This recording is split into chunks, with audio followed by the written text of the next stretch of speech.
Iran is in the middle of a massive crisis. So let's break down what these huge protests really mean. Experts are asking, is this the biggest threat the regime has ever faced? It's a huge question.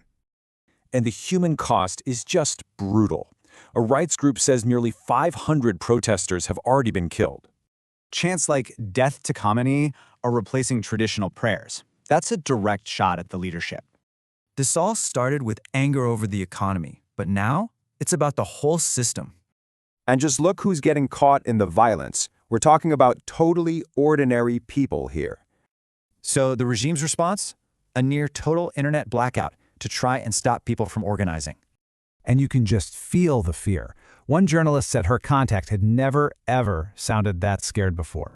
So with this kind of shutdown, how is any information getting out of the country at all?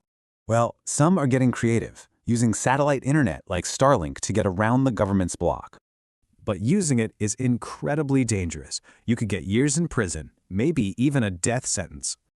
And this gets to the heart of it. It's a full-blown information war with two completely different stories.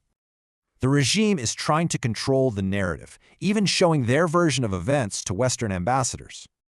Meanwhile, the world is watching. President Trump is talking about having some very strong options on the table.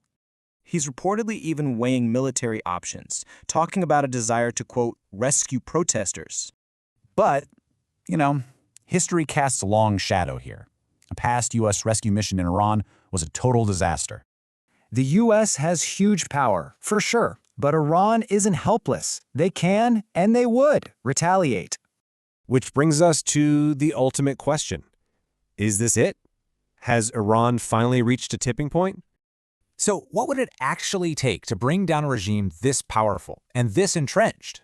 Well, it really comes down to this. Security forces would have to switch sides, and that just hasn't happened.